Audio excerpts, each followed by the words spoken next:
सहना भवतु सहनौ भुनक्तु सह वीर्यं करवावहै तेजस्विनावधीतमस्तु मा विद्विषावहै ओम शांति शांति शांति। गुरुर्ब्रह्मा गुरुर्विष्णु गुरुर्देवो महेश्वरः गुरुरेव परं ब्रह्म तस्मै श्री गुरवे नमः। समस्त जन कल्याणे निरतं करुणामयं नमामि चिन्मयं देवं सद्गुरुं ब्रह्मविद्वरम्।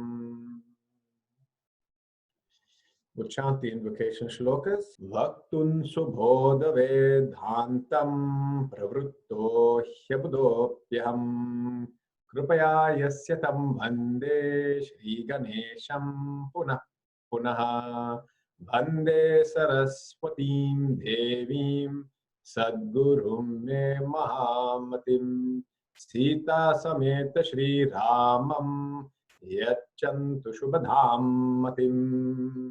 We are looking at the 5th verse, and we're looking at that in great detail.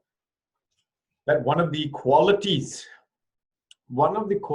of a seeker is the quality called Shama, S-H-A-M-A.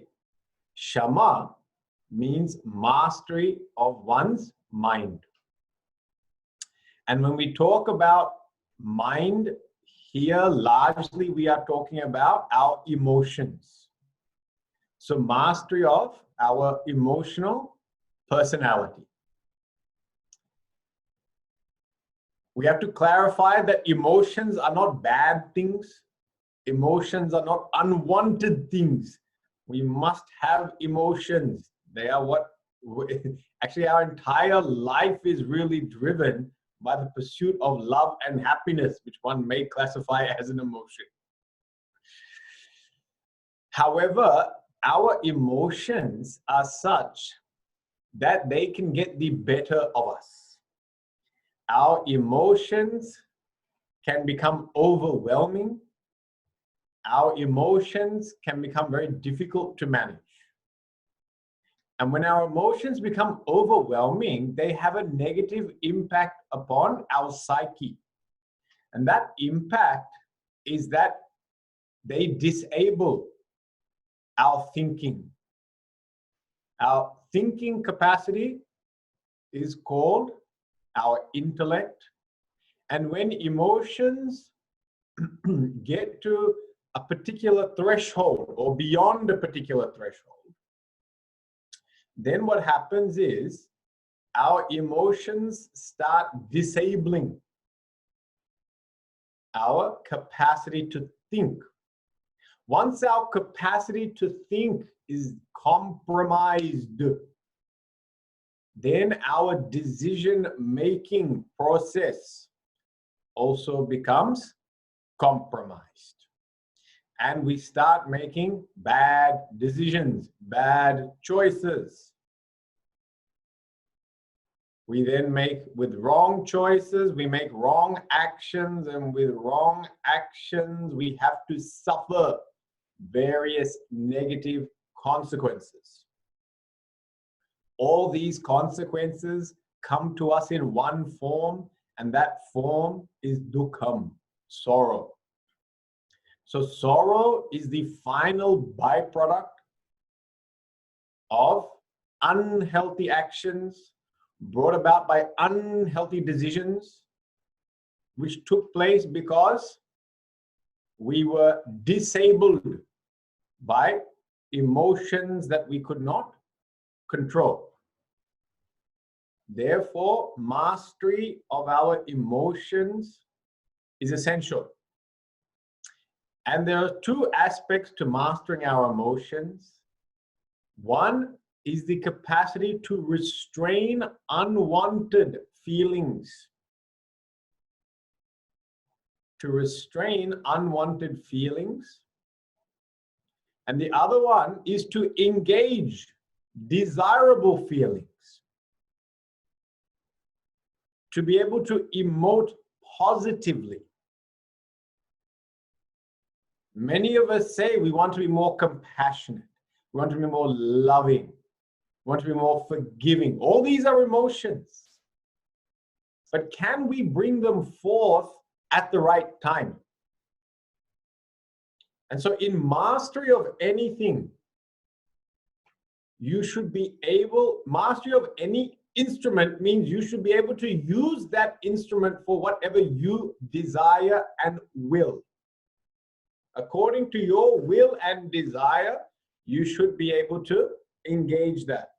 Whether it means restraint, what we call deceleration, or engagement, acceleration. Just like driving a car, we should know how to apply acceleration and then apply the brake. Then only you are qualified to drive, yeah? A master of that vehicle and in control of it. So last week, we were exploring some of the various emotions we go through. I said some because there are many. And we thought this is a very useful technique in order to measure our spiritual growth. And if you don't like the word spiritual, then it's called measuring your maturity. Just in order to measure our maturity in life, we can measure these 4 factors. And I'll share that screen. Those 4 factors, we're given an acronym. The acronym was GRAF, G-R-A-F. Just as in you graph something, it's to show your progress. And that graph has got 2 aspects to it. It's got the negative aspect and it's got the positive aspect. So the negative aspect, our negative emotions that we need to keep an eye on are 1, grievances. Grievances means feelings of being treated unjustly, feelings of anger, feelings of resentment. So anger and resentment, grievances. Second one, regrets. Past actions and mistakes that we feel bad about, we wish we did not do. Regret. Third one, apathy. Apathy means laziness, procrastination, inability to get motivated to do something that you want to do. So putting things off. And fear. Fear, of course, is a very primal, is the most primal emotion, is fear. Yeah? And it has tremendous power over us. And it can paralyze us. It can dictate. Many of our actions and behaviors are in fact dictated by fear. Okay. Now, how do we overcome these things? Okay, we've mapped out these 4 and we've started noticing these are my grievances in life. These are my regrets in life. This is where I'm apathetic. And these are my fears. Now, how do I move out of that? Well, then there's a positive aspect to it. And the positive aspect is here. And each one of these is the antidote for the negative one. So to move out of grievance, we have to invoke gratitude. And last week we talked about gratitude, kritagnyata, acknowledging what others have done. Acknowledging what someone else has done for me. Now, there's 2 levels to this, which we saw last week. That one is you just acknowledge a task which has been done. And that's the most superficial level of gratitude. But at a deeper level, you start acknowledging the effort, intention, attitude of that person, not just the job that was done. So not just the job that was done, you start acknowledging all these other aspects. And when you start acknowledging a person's effort, they feel extremely rewarded by that.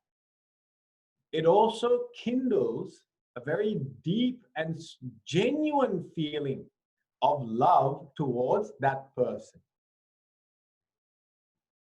The reason why when you acknowledge merely tasks, it doesn't necessarily elicit such a strong feeling of love is because if I find the task easy to do and someone else does it, then I don't feel that they have put forth much effort.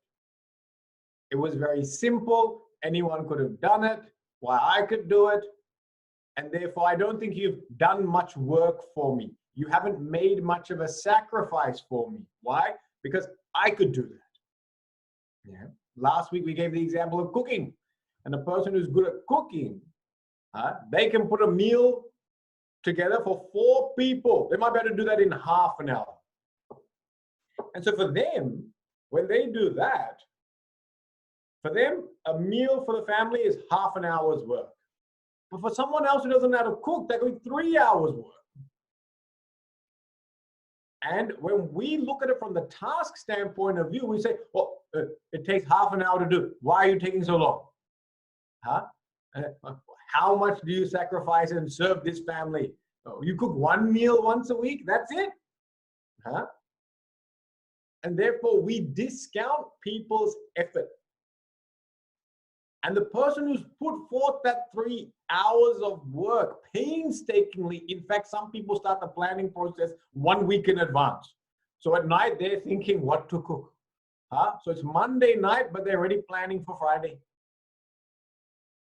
And so sleepless nights are going on, thinking which vegetable to get, where do you get it from, which supermarket is open, what are the various combinations. If I'm cooking bindi, what goes with bindi? Can we do eggplant? Can we not do eggplant? Can we do aloo? But we had aloo yesterday. Oh, that's a big project going on.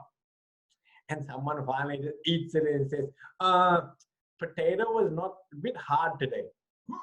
Potato is a bit hard. Take that potato and throw it at you. Then we'll see which is harder, the potato or your head. And so that person feels very discredited at that time. That you have not acknowledged the amount of effort I have put forth. And so when we start having gratitude for people's effort, all of a sudden that changes us and we realize, oh my God, this person has put so much effort, work into it. And when we realize the amount of work others have done for us, then a genuine feeling comes out. And that genuine feeling is actually this gratitude. When this feeling of gratitude comes, gratitude actually eliminates anger. It doesn't manage anger. I mentioned this last time. There are techniques to manage anger. Then there are techniques to eliminate anger. Gratitude eliminates anger. It eliminates resentment. And that's why even in relationships that have been there for a long period of time, we always develop resentment. It's always a level of anger and bitterness that comes in any long-term relationship. It's there. Whether it's spouses or whether it's family, parent and children. These are such long-term relationships. That's why a lot of resentments do develop in these relationships. And when you truly come to recognize the amount of effort that people have put forth, then actually you can give up these resentments. You need not live with them. Some people, they resign out of defeat. That I don't think we'll ever be able to. My father's like that, he's like that, he'll never change. He's always like that. We've always had a bad relationship. It's been like that since I was 15 years old. He said something, I didn't agree with it, this, that, we fought. And now 50 years later, situation is the same. I can't get along with that man. People give up. People give up. We resign because we feel that some of these things can never be resolved. No, if you start acknowledging people's effort, then you will find that this sincere gratitude that comes up can dislodge years of anger. Years of anger can be dislodged and eliminated. It's a very powerful emotion, okay? So gratitude, we said gratitude for what people have done, gratitude for their effort, and then gratitude for their intention. If you can recognize a person's intention, that they did this thinking of you, that makes a big difference. That's why there's a statement, it's the thought that counts. Because some people are not just happy with the thought, they want more than that. But we generally say it's the thought that counts. What does that mean? It means I acknowledge that you had an intention or you were thinking of me. So a person has gone to the shops to buy something and said, oh, you know what? I know that you like these chips, so I bought these chips here. And these are your favorite flavors. So I bought them for you. Other person is more excited about the packet of chips than the fact that the person thought about them. And so they have already opened the packet of chips and are halfway through it with crumbs all over their mouth and down their thing, and not offering a single chip to another person. Why? Because you bought it for me now, so why do you want any? You said you bought, if you wanted them, why didn't you buy a separate packet for yourself? So why now we have to get to this sharing thing? And then a fight starts. Did you buy it for me or yourself? Who did you buy for? All of a sudden, this act of loving and giving has turned into a family feud in the kitchen. So who eats all the chips in the house? So, but really, if we stop and think that that person was doing another job, that person was doing another task, and they paused, they thought of me, I came to their mind, and in the midst of something completely random and different, they thought of me. And not only did they think of me, they then acted on it and gave me a gift. That's extremely meaningful. And if you really think about how what that means, it shows how much you mean to that person. And I think whenever we feel that, whenever we come to recognize how much I mean to this person, very strong feelings of love come. And then these strong feelings of love, then anger and bitterness is washed away. It's effortless. It's very easy. Okay. So this is how you overcome grievances, is by practicing a very deep and meaningful gratitude. Okay. Okay. Now the next one we were looking at. R stands for regret. The negative emotion, regret. Now, how do we overcome regrets? Yeah. We said R stands for respect. Respect. And here, when we're talking about respect, we're talking about self-respect. Yeah. Respect for oneself will help you overcome guilt. A stronger version of regret is called guilt. Yeah, stronger version. So initially, when we do something wrong, we kind of regret it. And when we keep replaying it in our mind again and again and again, it eventually turns into guilt. So it's like when you initially lay the concrete is still a bit wet and soggy. Yeah. And then after some time, it solidifies. Regret, when it solidifies, eventually becomes guilt.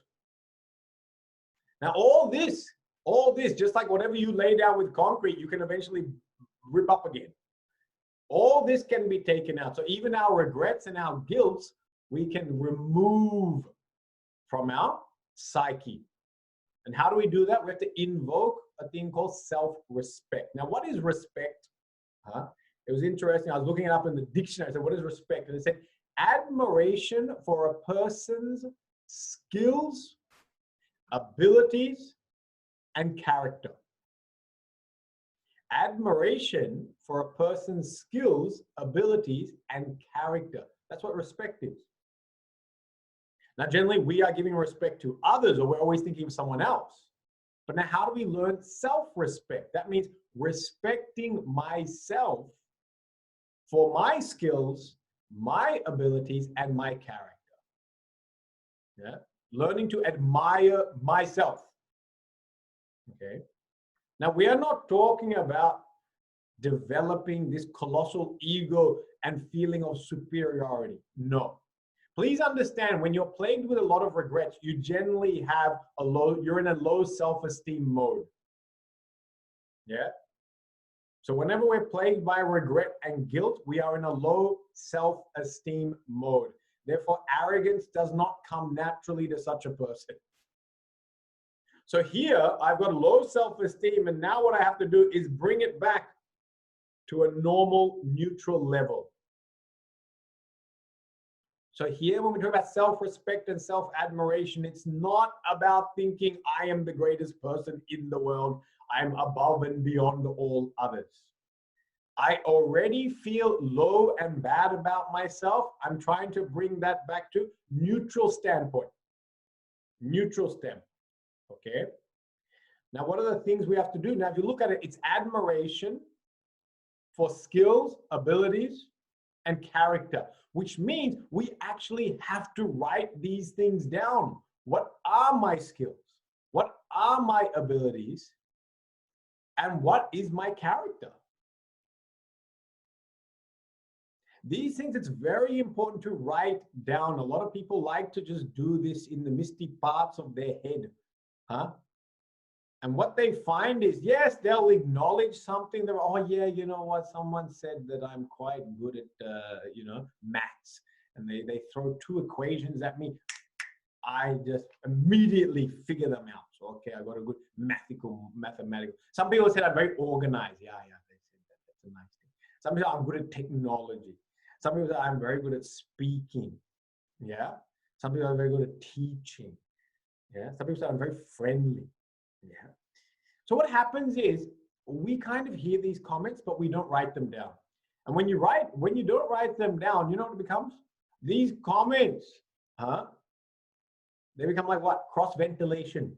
They kind of go in one ear and they just come out very fast. They don't sit with you. They don't sit with you. They don't sink into the depths of your psyche. And that's why writing these things down is very important, because when you write something down, it is staring at you directly in the face. It's now gone from what's called subtle matter, which is thought, into gross matter. It's taken form. And that's why it's very important to write these things down, because you need to give it form. You need to give it more weight. You need to make it more concrete. Okay? So just writing down my skills, abilities, and character. That's the first thing we can do. Yeah? And don't relate all these things to career development. A lot of people have got, it's largely because we live now and are trained by our education to respect only career advancement. So now when people think talents, they immediately think what they're good at from a career point of view, a vocational point of view. Yeah. But some people have got great gifts and talents, such as with music. Some people got a musical ear that they can just hear something and they can just play it actually. Some people are very attuned to other people's emotions. They have a high level of sensitivity towards other people's energy and emotions. These are unique gifts. Some people can elicit great empathy and understanding for others. Some people are great listeners. You may not write many of these things down on your CV or resume when you're applying for a job, but these are still very important skills, abilities that you have to acknowledge. It's very important to acknowledge this. Yeah. So skills, ability, character. How do you show character, or how do you recognize character? Look at how you behaved, especially in difficult times. How do you react and respond to failure? How do you react and respond to disappointment? How disciplined are you? These are all signs of character. Yeah. Some people are fantastic that even when things don't go their way, they can very quickly get over it. I know some people, when they're treated badly, okay, at that time they feel bad, but they drop it very fast. They don't hold on to grudges. Where there are some people, they hold on to grudges. They remember things 25 years ago when I came to your house for dinner. Yeah. And I put that second serving, yeah, of curry on my plate. And you looked and you said, oh, even more you're going to have. And in front of that whole dining table of 20 guests, you made fun of the amount of sabji that I ate. I have not let go of it. I'm just telling you. Huh? 25 years ago. Some people, they don't even know that they're being insulted at the time. This is also a masterful stroke. How people are saying, wow. I know one man, Guruji tells a joke.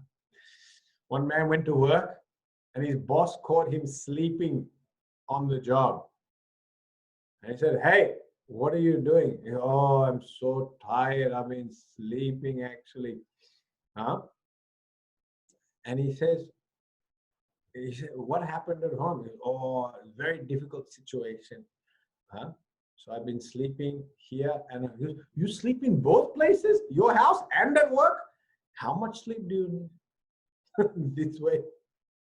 Some people get insulted. They don't even know they're being insulted. That's also a great thing.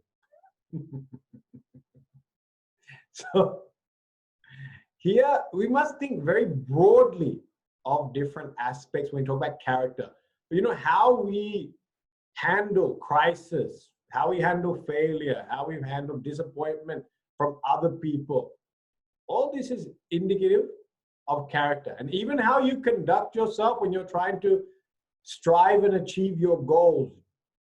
Are you disciplined in what you do? Are you determined in what you do? Are you persistent in what you do? All these are signs of character. We have to acknowledge these things. It's very important. Yeah.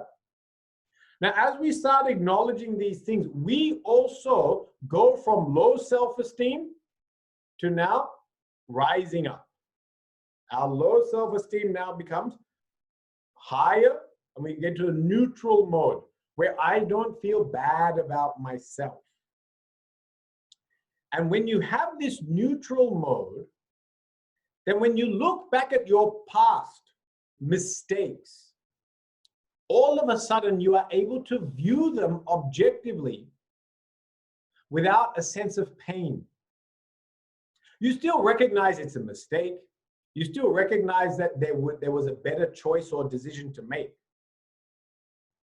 But you realize one thing honestly, that at that time in your life, with the knowledge you had and the skill you had, that was probably the best decision you could have made.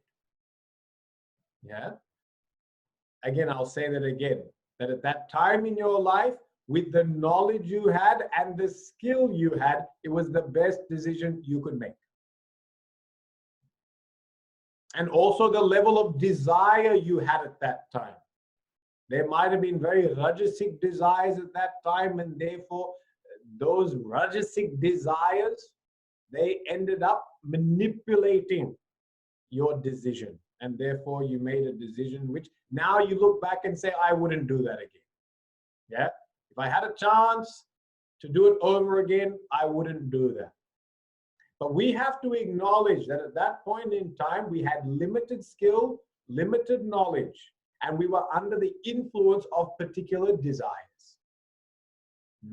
That's why when I look, now with the pandemic and lockdown, I always feel the one population that I feel the most for is the youth, actually. Because I always feel that they're the ones that will find it very difficult because they have no capacity or very limited capacity to be able to connect with their friends.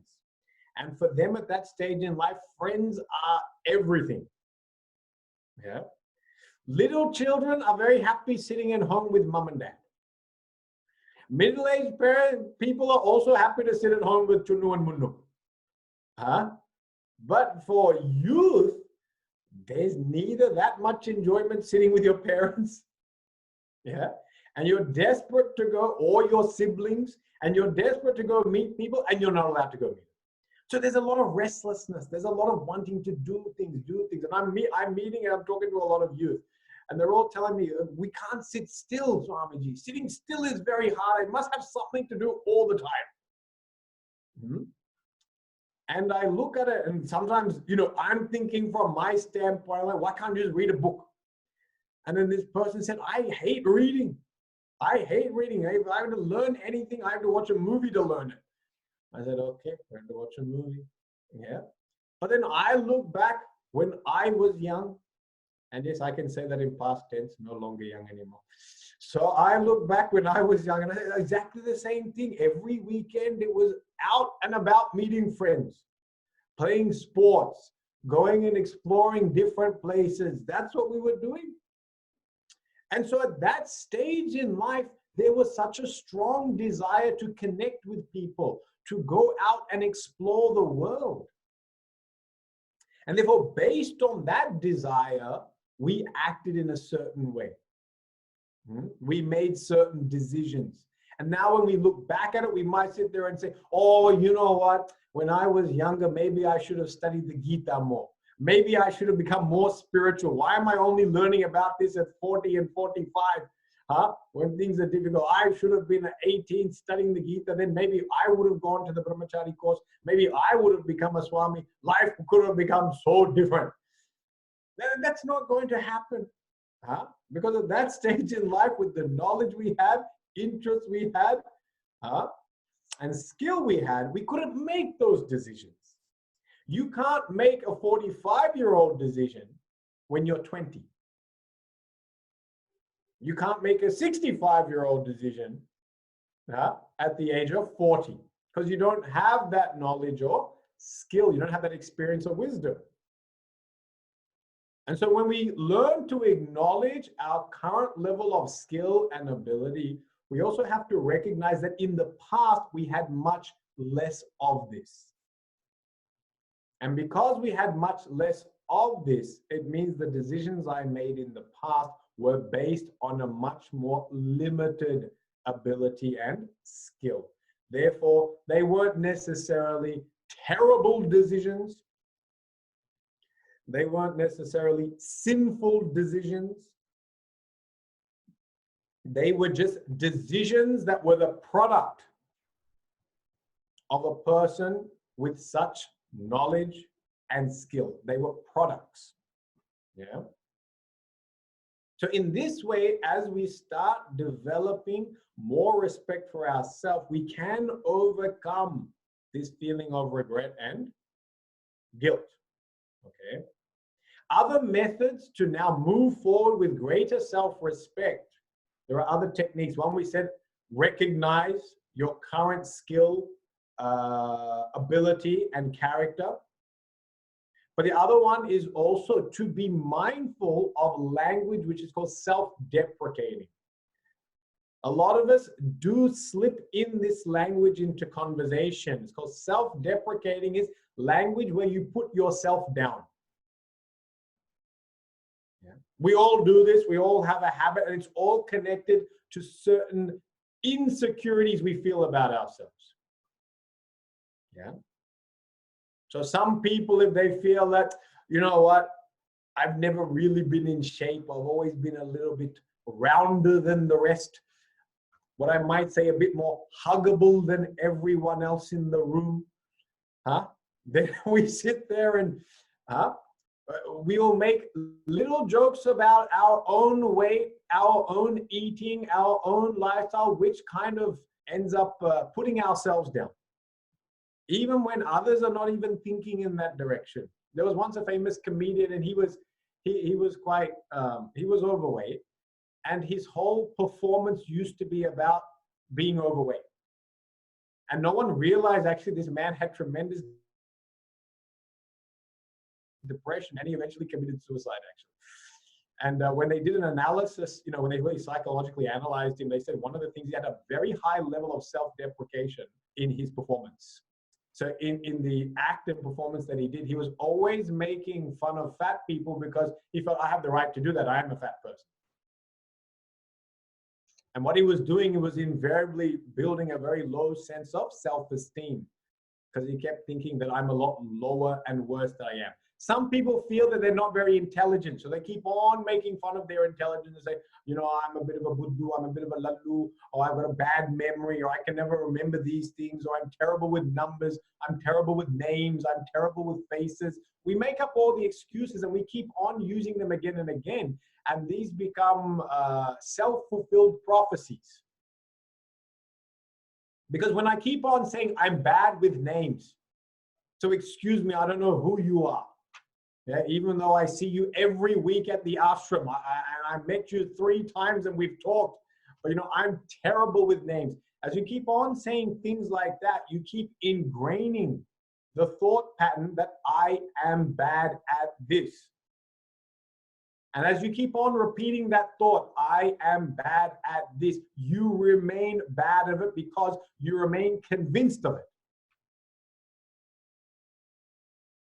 Never forget, whatever you connect I am to, the thought I am, whatever you connect to it is a very dangerous thing, because it's directly connected to your self-esteem.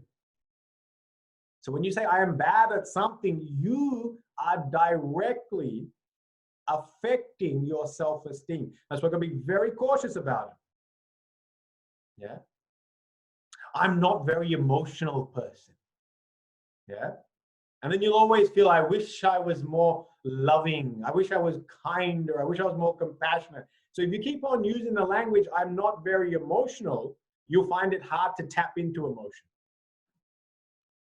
Because you are creating and fortifying that thought and that thought yourself. Yeah. Like even in the spiritual field, a lot of people say, I'll never get moksha, not in this life, Swamiji. I'm just setting up for the next one. Yeah. This life, forget about it, Swamiji. That one's only for you Swamis to get moksha. For the rest of us, oh, we have to pay bills, Swamiji. We have to raise children, Swamiji. We'll never get there, Swamiji. Huh? So if I keep on saying I am not fit for moksha, you remain unfit for moksha. Yeah. Whatever that I am is connected to is very powerful. So you're going to be very cautious of what's called self-deprecating language. All of us do use it in some field in our life. And it'll be interesting exercise to pick that up, to see where we keep on putting ourselves down. Yeah? I'm always late for things. I'm always disorganized, you know, various methods that it comes up. So avoid that. Yeah, avoid that. The other thing is, as we are seeking to grow and improve ourselves, what often happens is we set goals.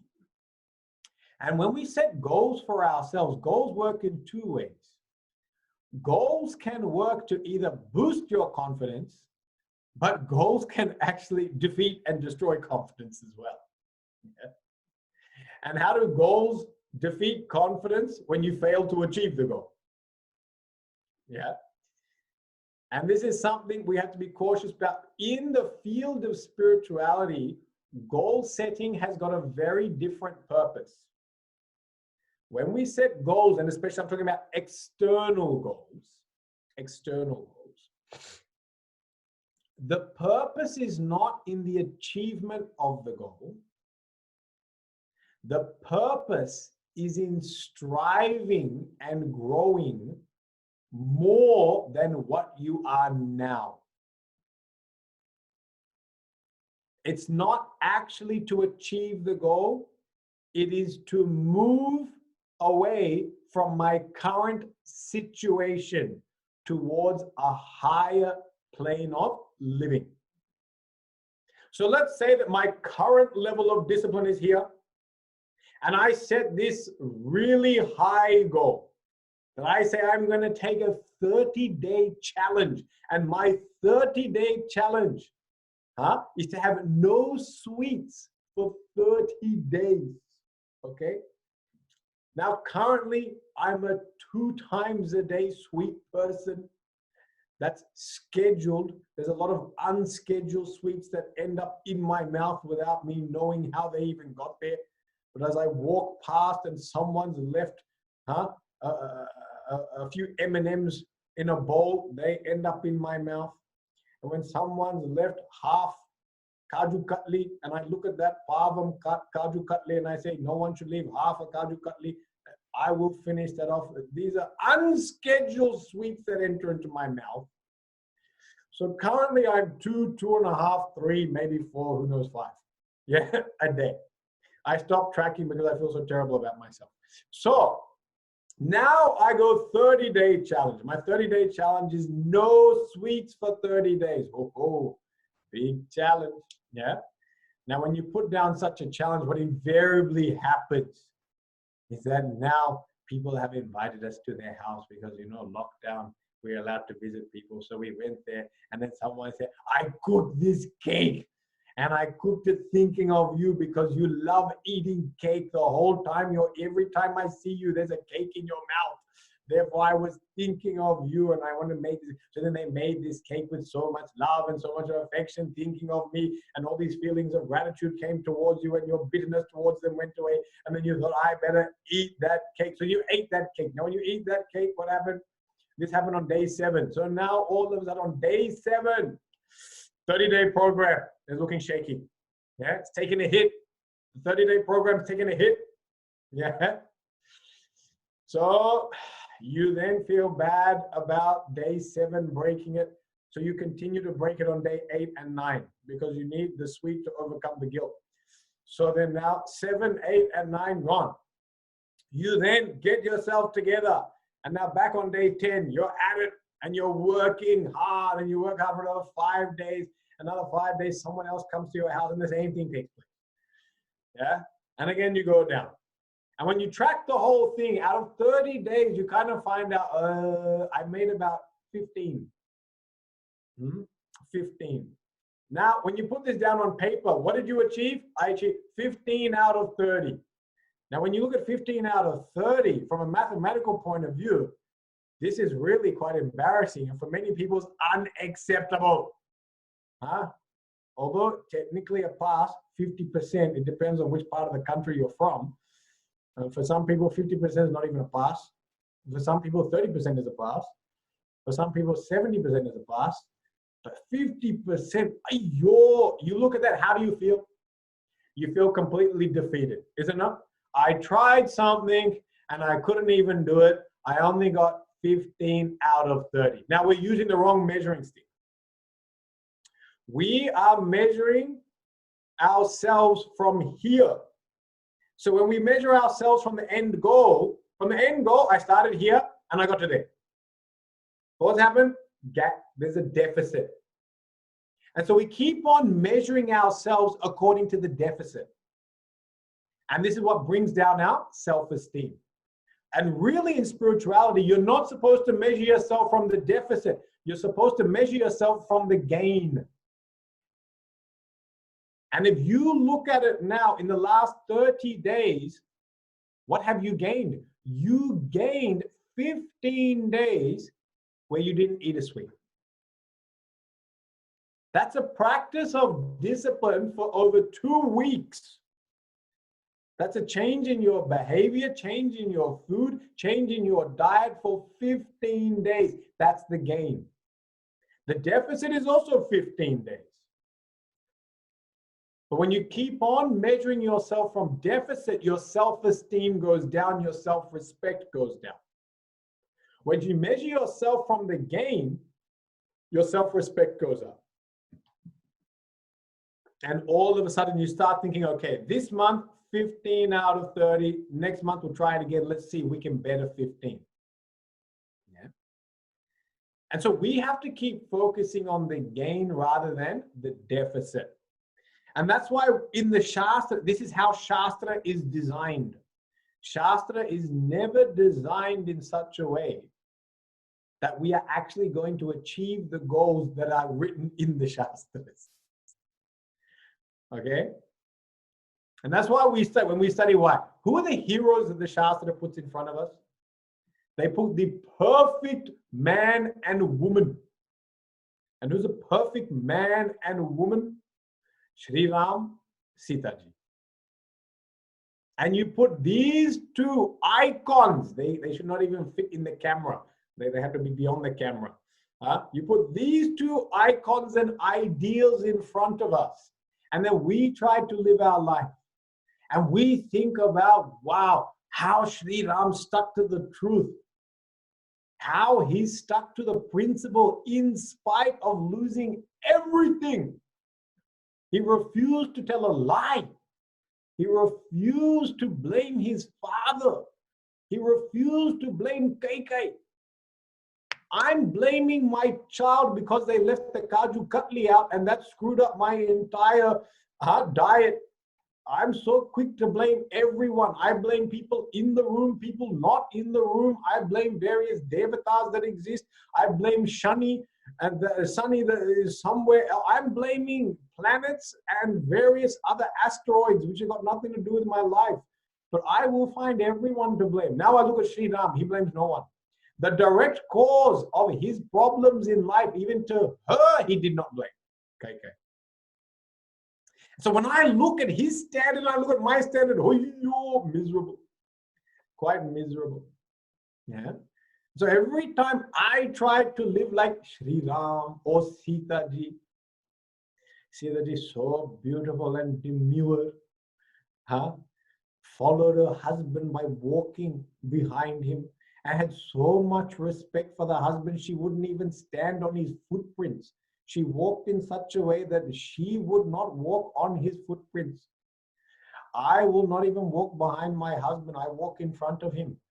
And I will stand on his feet if I have to, because I really don't think the man knows what he's talking about. I stand on his feet, on his head, on his shoulders. I am on top of him the entire time because I don't think he knows what he's doing.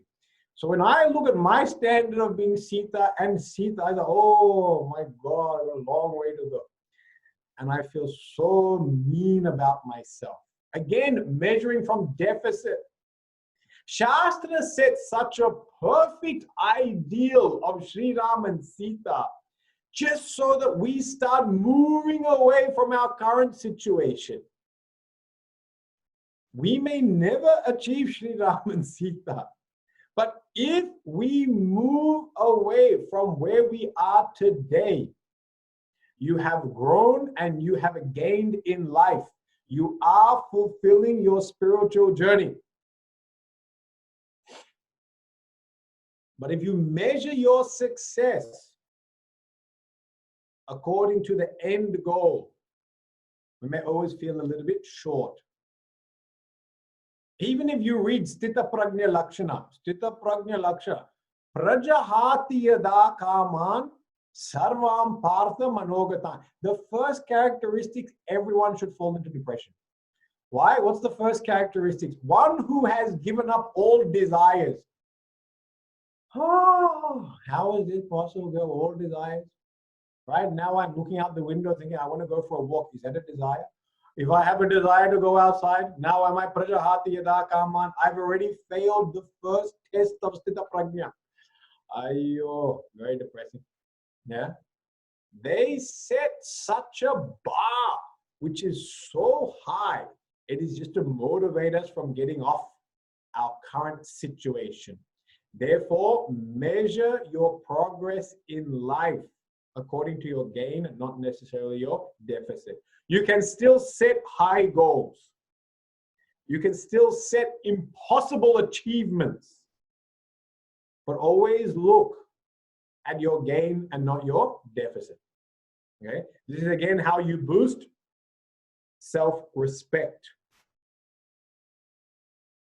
And in another, again, more practical element of self-respect is if we want to enhance our self-respect, then it's very important that we behave in a respectful manner. Start behaving in a respectful manner, which means my conduct, my language. Language is a very important aspect. Many times our conduct is fine. We are not acting and behaving like animals, huh? We are acting and behaving. We're very good at a certain level of pretension that we know how to put on. But sometimes language can really betray or expose or show our inner thoughts and feelings. And so some language which is very crude, vulgar language, what do you call it, swearing, all these type of things. If when I get angry, I have to swear, then you know what? People around me also don't have respect for such an individual. You can't even control your tongue. If you can't control your tongue, how are you going to control your behavior and your thoughts? Yeah. So as we start behaving more respectfully, then you will find others around you will start behaving in front of you very differently. If you're a person who never swears, you will find that people, when they enter into your presence, they also won't swear.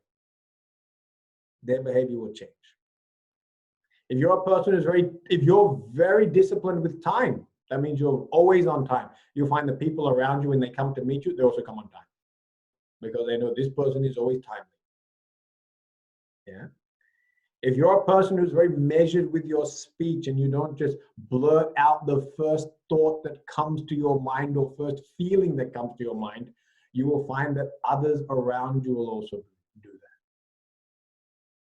But if I'm a very explosive personality, that anything that comes to my head, I feel I have the need to express it. Why? Freedom of expression. We should be able to say and do whatever we want.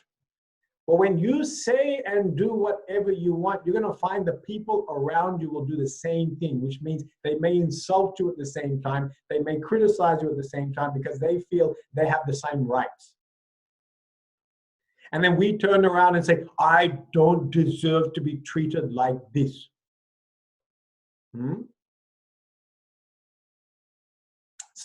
I'd heard a statement once. We teach others how to treat us by our own behavior. We teach others how to treat us through our own behavior.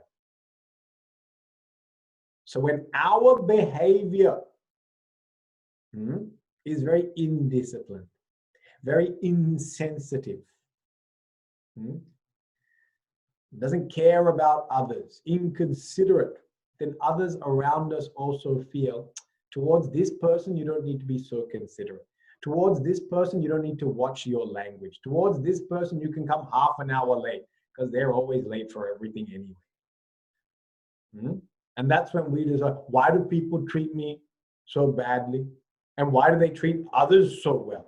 Why that person is so great? Because they watch their language, they watch their speech. If they commit to something, they fulfill it. Yeah. So this is the last aspect we can talk about in terms of self-respect, that start acting respectfully and you will see people around you treat you respectfully. And that also helps you to develop your own sense of self-respect. This is an indirect method of developing self-respect, okay? So with these 4 factors or 5 factors that I've now given you, in terms of 1, recognizing talent, skills, and character. 2, stopping or avoiding self-deprecating language. 3, focusing on your gain, not your deficit. And 4, behaving respectfully. In these methods, you can now develop more self-respect. As you develop more self-respect, it's easier to look into your past without pain. You can look into your past without pain, and you can learn from it, and you can recognize that at that stage in life, I acted to the best of my ability and knowledge, and that's what I did. And this way, you can let go of guilt, and you can let go of regret. Okay? So that's how R and R are connected. Regret and respect. Okay? Next one, A was apathy, A was for aspiration. Yeah? Aspiration means here goal. Okay? Aspiration is not the thing coughing out of your lungs. Okay? That's also called an aspiration. So Why do we become apathetic? Apathetic becomes lazy, disinterested. Yeah. We all have certain goals that we want to achieve, but they end up being put on the back burners. Yeah. Now, there are reasons why this takes place. Sometimes the goals we want to achieve are long-term and they don't have immediate relevance. So there are some goals which don't have immediate relevance. Therefore, they get shelved. They're things that I'm thinking about doing, but at this point in life, it's not really practical. And it's not really priority, I should say. Priority, not practical. Yeah? So there are an element of goals that we set which are not top priority at this stage, and therefore we shelve them. Now, that's okay. But what we have to understand is when situations do change, you have to pull those aspirations off the shelf and now put them in front of you and say, now this is what I'm going to work for.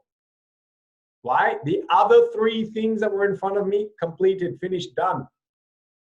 My stage in life, changing. I'm no longer grahastha, now I am vanaprastha, I'm no longer brahmachari, I'm grahastha. The goals have to keep changing with your stages in life. Yeah.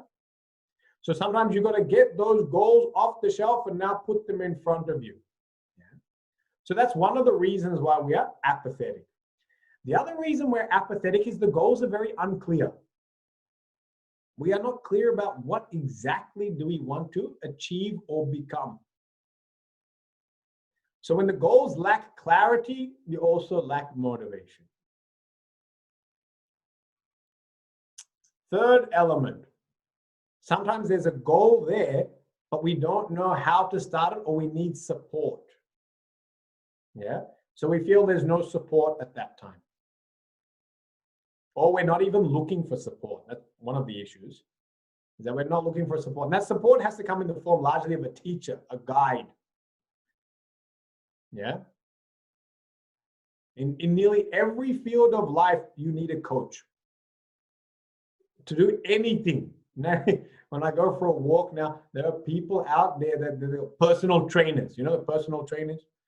And the personal trainers just sit there and they tell you, now do 10 push-ups. The man knows how to do push-ups. We need someone there, come on, motivate you, do the 10. And then after that, what am I supposed to do? Okay, now do squats, 20 squats. And now do sit-ups. Huh? You need a coach. And that man said, I have designed this program for your body type and your goals. He's the coach. Yeah.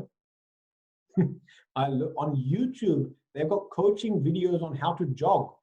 I had no idea that you have to learn how to jog. There's a YouTube video on how to jog. Oh, interesting.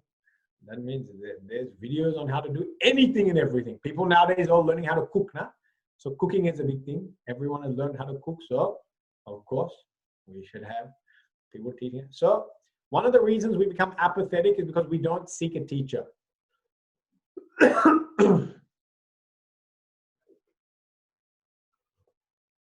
And the other reason we're apathetic is sometimes we're not convinced we can actually achieve this. Self-doubt. Okay. So here, let's focus on now going from apathy towards aspiration, means being driven, being motivated.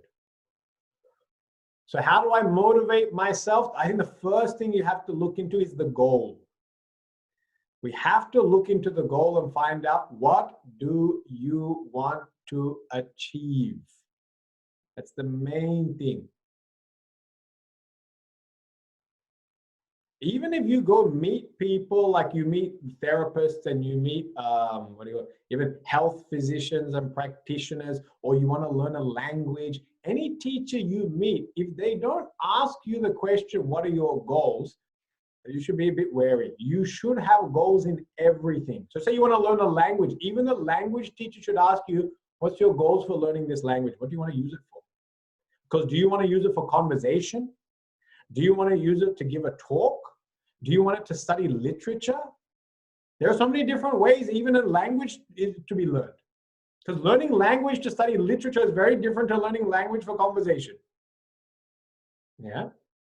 And are you learning it just to travel? Because if you're learning it to travel, then the type of conversations that we're going to feed you are going to be very different. So anyone you meet, even when you go to get that teacher, one of the things you have to be clear about is, what do I want to achieve? So try to find clarity with the goal. Give it more specifications.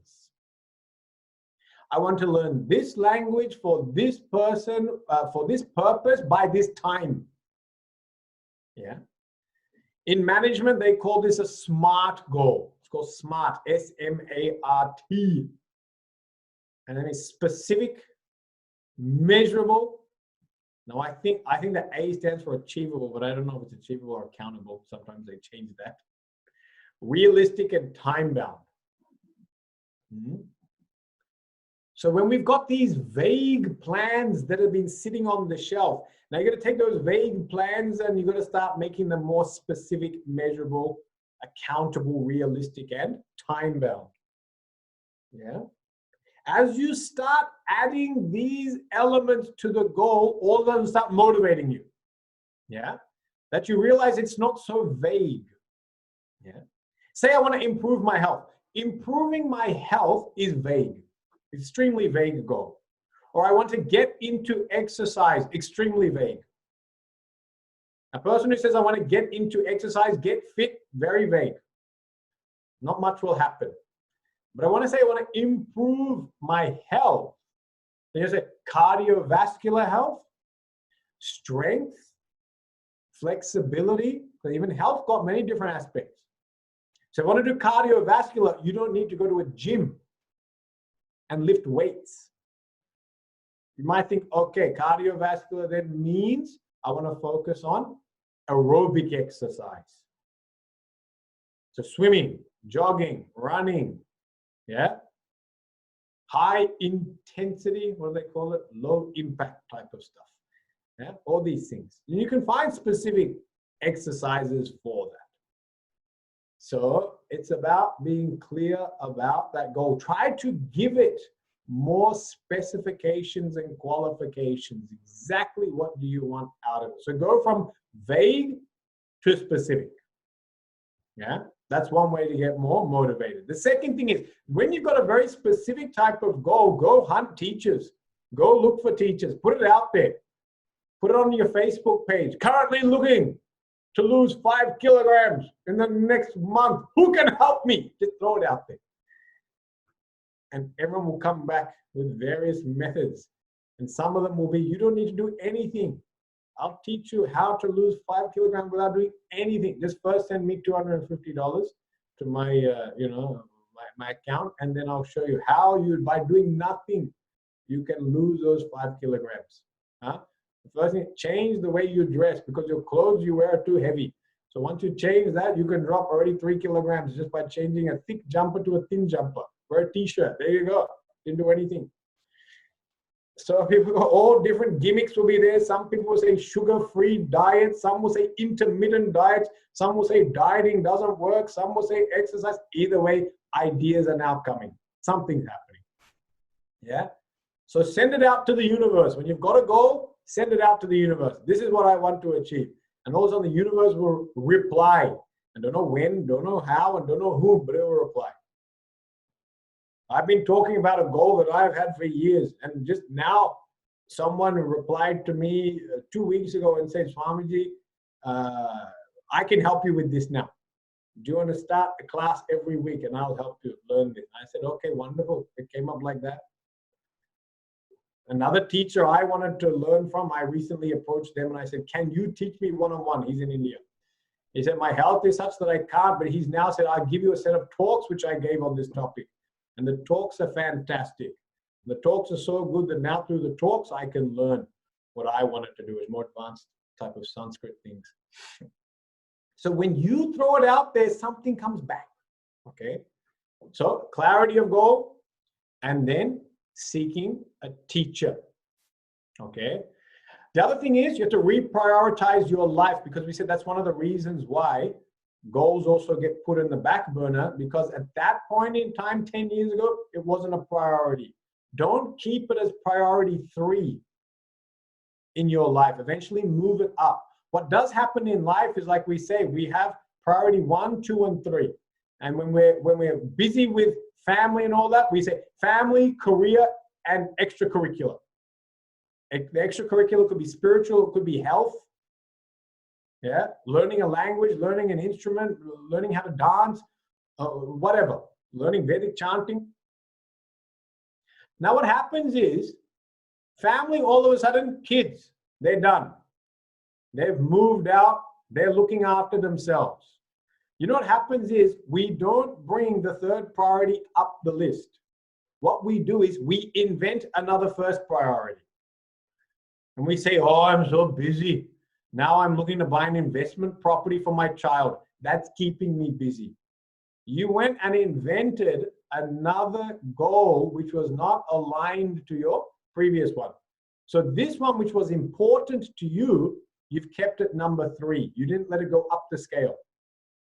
So instead of busying your day with somewhat meaningless tasks, we have to actively change our priorities in life.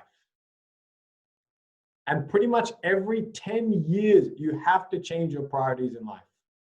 Because every 10 years is almost like a massive biological change that goes on in terms of, one, your own biology and psyche, physical and emotional. And if you look at stages in life, every 10 years, something significant is happening in those different stages. Yeah. From 0 to 10, we're very dependent physically upon parents. From 10 to 20, there's burgeoning of physical capacity. Children can do a lot of things for themselves at that time. Yeah. From 20 to 30, there's the push for independence. There's finding a job, finding a partner, settling down and travel. 30 to 40, it's setting up the family. It's getting the mortgage. It's getting the house. It's having the 2 kids. Yeah. And then by 40, you haven't got kids that are infants anymore. You most likely got kids that are in primary school. And once they've made that transition from being at home to now being in primary school, all of a sudden there's a lot of time that's freed up because you don't have 2 kids that are hovering around you the whole time. Yeah. So then 40 to 50. And then when you start hitting 50, there's another set of changes that start coming. By 50, children are in high school or might even start moving towards university, graduation. And then all of a sudden, family life is kind of really being accomplished and achieved. And that's where a lot of people at the age of 50 get a bit lost, because really what happens is the largest part of their life, which was family and family aspirations, that's kind of finished. We then end up just taking up more work and career. We just take number 2 on the list, which was career, and expand on that. And sometimes we just expand on career, or we look into more investments, more financial security, or financial, what do you call it, extension. But the things that we had an idea of doing when we were 40, they get shelved, and they don't necessarily get put out on the table when we're 50. And then by 60, we've got to actively look. If you're a spiritual person, you have to actively look to now kind of create that healthy distance from family life where you're not even actively involved, you're passively involved. And you have to actively move towards a more spiritually centered journey in life. Yeah. You have to look to change lifestyle, downsize, simplify, change diet. All these things have to start happening post 50. And so every 10 years in life, we have to reevaluate our priorities actively. Write them down on a piece of paper, and you're going to start shifting those things around. And they really shouldn't be the same as the last decade. They should be different. Yeah. And when you start doing this, you start realizing that the goal that I kept on the shelf for 10 years now has to come off the shelf, and I have to now start working for it. I have to start incorporating this into my daily life. Previously, it was once a week listening to a lecture or satsang. And now you might say, every day I've got to listen to a satsang. Every day I've got to chant a verse from the Gita. Every day I've got to spend 15 minutes on Sanskrit. You know, this is what I'm giving from a spiritual point of view. Yeah. Up until 40, you might feel I don't need to do any exercise. But now from 40, you might say, every day I've got to make sure I do a 5 to 7 kilometer walk. I've got to get my 10,000 steps in. Yeah, I've now got to start working on flexibility because after 40, the body starts getting very stiff. So I've got to take up yoga. I've got to take up stretches. And this now has to become part of my daily lifestyle routine. Yeah. So as you start reorientating, reorganizing your priorities, then all of a sudden this goal becomes more important. And as it becomes more important, it's easier to make it clearer. What exactly do you want to achieve? Then when you make it clearer, then you start sending your signal out into the world and you can get help and support from various teachers. In this way, you can take apathy and apathy can turn into aspiration. Okay? So with that, this is how you convert that. And the last one that we looked at there is going from fear towards faith. And that largely we have covered already in the talk on managing anxiety. Yeah. So I think that was given on Saturday itself on these classes, but otherwise it's on YouTube. So I'm not going to go too much into that because actually we have explored that already. And it will come up again when we talk about Shraddha. We'll take up Shraddha as one of the future qualities in order to develop. Okay. So with this, you can see how now the negative graph can turn into a positive graph. The other minor element that I'll add to this is that in family life, it's always, please understand, it's always most important that you apply this to yourself. That's the main thing you have to do, is apply this to yourself. Only when you start working through this, you will have any capacity to support and help others. But in family life, when we talk about a family, living a happy family life, and what am I trying to achieve with my family, then these are one of the things you're trying to achieve with your family, is to help other people on the negative graph move towards the positive graph. That's one of the other aspects of family life, is that some people are caught in guilt, some people are caught in regret, some people are caught in apathy, fears, or anger. How can we also help them move towards a positive emotional progression in life? But please, please, you are only capable of helping others to the extent that you have this skill. And if you don't have this skill, your capacity to help others may be even less than what they have. Your children might be more skilled at dealing with some of these things than you are. So don't jump on the bandwagon and immediately go out now and graph out the rest of your family and find out where their fears and apathy are, especially your teenagers. Apathy will be a big one. You say, yes, they're the most apathetic people I've met in my life. Now I'm going to set up a plan of their aspirations and goals they need to achieve. And don't tell them that they've got too much anger and they need to have more gratitude towards you, and write down the entire list of things that they should be grateful for. Please don't do this. Yeah. This is just, I was just trying to give a little bit of guidance on how what does a happily family life look like, is when everyone is emotionally growing in this direction. You can become a leader in that field, provided you yourself have got that skill. You are working actively at it. You must lead by example.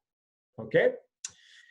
That's it. That's it for today's class. And with that, we conclude the topic of Shama, mastery of mind. There's tremendous amount of things to talk about, but more will come out as the text unfolds. Okay?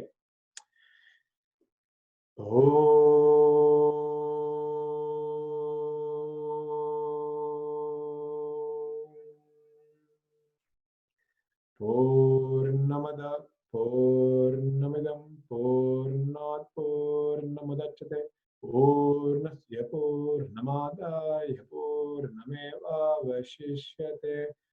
Om Shanti Shanti Shanti. Hari Om Shri Gurubhyo Namaha. Hari Om.